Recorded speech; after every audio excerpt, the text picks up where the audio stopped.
Hello, everyone. This is Jonathan Little. I'm here today with the 99th episode of Weekly Poker Hand. And today we're going to be going over a hand from a $3,000 buy-in, six-handed World Series of Poker event. As you can see, the blinds are 50, 100. Under the gun, player makes it 300. Tight aggressive guy, both our opponents are tight aggressive guy, calls. And I'm on the button with, I'm in the small blind with ace king of spades. So we're against the initial raiser, who is in the low jack seat. High jack seat calls, it's on me with ace king of spades. This is a spot where I think 3-betting is perfectly fine, but given we are 15,000 deep, 150 big blinds, I'm a pretty big fan of calling and seeing what develops. And the main reason for that is because if I re-raise, one or both of my opponents are going to call most of the time. And you really do not want to be playing big pots out of position, even with a hand as strong as ace-king when you are very deep stacked. So I don't have a problem with re-raising here, but for the most part, I am just going to call in this spot and see what develops with pretty much my whole range. Don't let my opponents know that, though. So I do call, and big blind folds. Flop comes Jack 10-8, one spade. So we flop a gut shot, and we flop overcards. If someone bets a reasonable amount, I'm probably going to check call. If someone bets big, I'm probably just going to fold.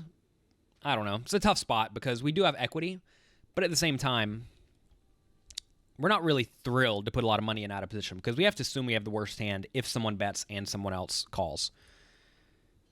Turns a 9, putting up a straight, a 4 straight. Any queen or 7 makes the nuts. Well, makes a straight, not necessarily the nuts.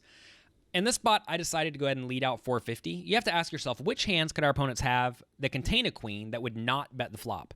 And really, the only hand is ace-queen. You'd have to think that king-queen would bet with the open-ended straight draw and overcards. You have to think queen-jack would bet with top pair. Queen-10 would probably bet. And then queen-9 for a straight would have also bet. So most hands that have a queen, besides exactly ace-queen, would continuation bet the flop. And even then, ace-queen might just bet because the players in position are going to be a little bit more inclined to bet whenever they get checked to, compared as opposed to me, where I'm going to be checking most of my hands from out of position. So on the turn, I'm not so worried about a random 7. So I decided to bet 450 into the 1,000 pot. And I expect to pick this up a reasonable amount of the time. And when I don't, based on the read I make, I'm probably going to consider continuing on the turn and the river. Oh, I'm sorry, on the river. So anyway, I bet 450, and only the tight aggressive player calls. Sorry, the second tight aggressive player calls. I see they're both tight aggressive. Only the initial caller called. And again, this is the player who I think would be betting pretty much all of his queens on the flop. So when he calls me, I think his range is going to be very tilted towards 1-pair and 2-pair hands, maybe sets. Just because, again, if he had ace-queen on the flop, he'd probably bet. If he had king-queen, he'd probably bet. Queen-jack, he'd bet. Queen-10, he may not even call with the pre-flop. Same thing with queen-9. So it's really hard for him to have a queen. River comes a 4 of diamonds. And this is a pretty cool card because it's relatively hard for my opponent to have a flush draw just because there aren't very many of them possible.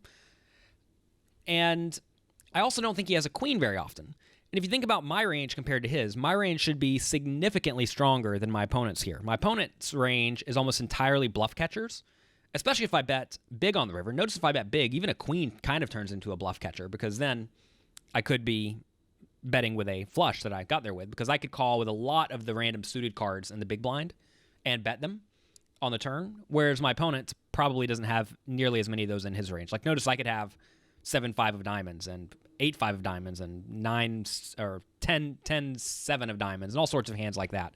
Whereas this initial caller probably doesn't even have those in his range. So this is a spot where I should be much stronger than my opponent. And for that reason, I think we need to bet big in general. And this is a spot where if you get 2 out of line, only betting big with your nut hands, your opponents can easily exploit you by folding. And if you only bet big with your bluffs, your opponents can easily exploit you by calling. And so for that reason, I tend to do this at least somewhat balanced until I have some idea of what my opponents are going to do.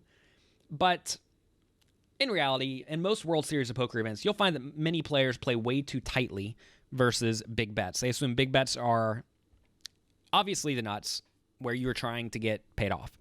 So for that reason, I think I want to bet big in the spot. The pot's 1,900. we could go as big as 3,000. I think that'd be a pretty strong bet that would make my opponent fold pretty much all of his hands besides a queen or better. And like I said, there just aren't very many queens or better in his range. And whenever you are bluffing in this spot, you always have to ask yourself, how much are we risking and what is the reward? Here we're risking 3,000 to win 1,900. So the way you figure out how often your bluff needs to work is you take 3,000 divided by your 3,000 bet plus the 2,000 pot. So it's 3 divided by 5, which means our bluff needs to work 60% of the time. A lot of people feel like when they make giant bluffs, or giant size bluffs at least, so they have to work almost every time to justify making the bet. But that's not true. I think our opponent in this spot is going to fold way more than 60% of the time, perhaps as much as like 80% of the time or 90% of the time, given I think his range is almost entirely 2 pairs and sets. So I'm a pretty big fan of the big bet in this spot. So what happens? I do bet 3,100 for all the reasons I just stated, and my opponent does fold, and we pick up a nice little pot. Once your opponents know you can make this bet as a bluff, you should strongly consider not making it again as a bluff in the near future, at least versus the players who are paying attention at the table. You'll find that sometimes, like maybe seat 2 is out of his seat talking on his telephone. He's probably not going to recognize what just happened, but a lot of other players will. Also, many players will just assume you had the nuts here and were trying to get paid off. So unless you show your hand for whatever reason, I generally suggest you do not show your hand. Unless you show your hand, it's usually fine just to assume your opponents think that you have the nuts. And don't do anything that makes your opponents think that you perhaps bluffed them. You want to have this play in your arsenal so that you can just steal these pots whenever the board runs out scary. So you can steal these pots on a regular basis, really. I mean, the board will run out scary occasionally, and when it does, you want to make sure you are there to capitalize on it. I've been stuttering over my words this morning. I apologize for that.